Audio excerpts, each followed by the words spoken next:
ఇక గ్రామానికో రెవెన్యూ ఉద్యోగి అనేటువంటిది వార్త అయితే ఇంట్రెస్టింగ్గా ఉంది. మనం చూసిండే గత ప్రభుత్వం విఆర్ఓలను విఆర్ఏలను అయితే నిర్దాక్షిణ్యంగా ఆ రెవెన్యూ వ్యవస్థ నుంచి తీసేసి వేరే డిపార్ట్మెంట్లకు కూడా అకామిడేట్ చేసినటువంటి పరిస్థితి ఉంది.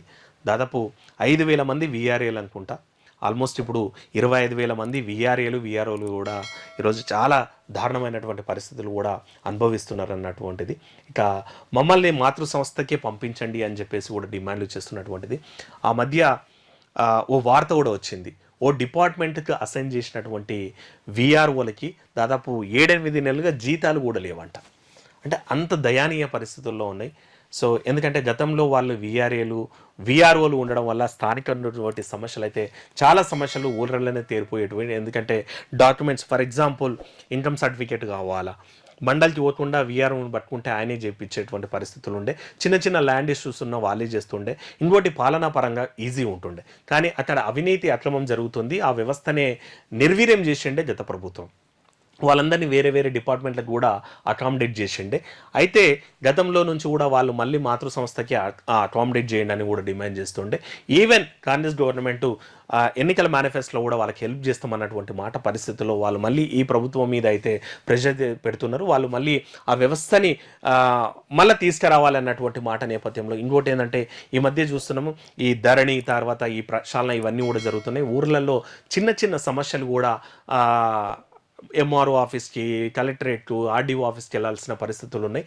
అదే ఊర్లలోనే విఆర్ఓ ఉంటే కొన్ని సమస్యలు అక్కడే పరిష్కారం అయితే. ఇంకోటి ఏంటంటే గ్రామాల్లో ఉండేటువంటి గవర్నమెంట్ ల్యాండ్స్లను వాళ్ళు చూస్తారు. తర్వాత అభివృద్ధి పనులను కూడా వాళ్ళు మానిటర్ చేస్తారు. ఈ ప్రోటోకాల్ కూడా వాళ్ళు చూసేటువంటి పరిస్థితులు ఉన్నటువంటి ఓ ప్రాథమిక కన్క్లూజన్కి వచ్చినటువంటి సర్కారు మళ్ళీ విఆర్ఓ వ్యవస్థను అయితే తీసుకొస్తుంది అన్నటువంటి మాట వినిపిస్తోంది.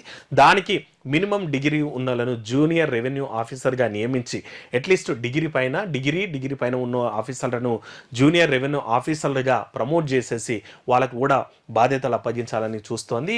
ఈ భూములకు సంబంధించినటువంటివి, తర్వాత డెవలప్మెంట్ పనులకు సంబంధించినటువంటిది, చిన్న చిన్న ఈ బర్త్ సర్టిఫికేటు, తర్వాత డెత్ సర్టిఫికేటు, లేదంటే ఇన్కమ్ సర్టిఫికేటు, ఈ డాక్యుమెంట్ల కోసం కూడా వాళ్ళు పనిచేసే విధంగా కూడా చేస్తున్నారంట. మొత్తం మీద అతి త్వరలోనే ప్రతి ఊరికి ఓ రెవెన్యూ ఉద్యోగిని కూడా అలాట్ చేసినట్టు కూడా మనకైతే వినిపిస్తోంది. ఇంకోటి, ఈ ROR 2024 ముసాయిదా ప్రకారం ఈ భూములకు తాత్కాలిక భూదార్, శాశ్వత భూదార్ ఆధార్ కార్డులు కూడా జారీ చేయాల్సి ఉంటుంది. అంతేకాకుండా సాదా బైనామాల క్రమబద్ధీకరణ, దరఖాస్తుల పరిశీలన, వీలునామా, వారసత్వ విషయం మ్యూటేషన్ల విచారణ, సెక్షన్ 13 ప్రకారం గ్రామ రెవెన్యూ రికార్డుల నిర్వహణ, నిర్ణయించిన రీతిలో హక్కులు, ఇవన్నీ కూడా పనిచేయాలంటే ఆఫీసర్లు అయితే కావాల్సినటువంటి అవసరం ఉంటుంది.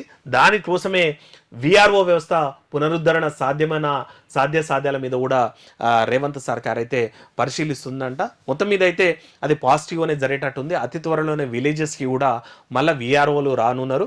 వాళ్ళని జూనియర్ విఆర్ఓ అనకుండా జూనియర్ రెవెన్యూ ఆఫీసర్గా కూడా పేరు పెట్టి వాళ్ళనైతే ఆఫీసర్లకు కూడా పదవి బాధ్యతలు కూడా ఇచ్చే విధంగా అయితే కనిపిస్తోంది. మొత్తం మీద ఇది అయితే దాని మీద ఆశపడుతున్నటువంటి ఉద్యోగులకైతే గుడ్ న్యూస్ అనే చెప్పాలి. మరి ఎప్పటి వరకు అవుతుంది ఏంటి, ఇంకా ఎంతవరకు దీని మీద డీటెయిల్స్ లేకపోయినప్పటికీ అతి త్వరలోనే ఇదైతే సెటిల్ అవుతుందంట.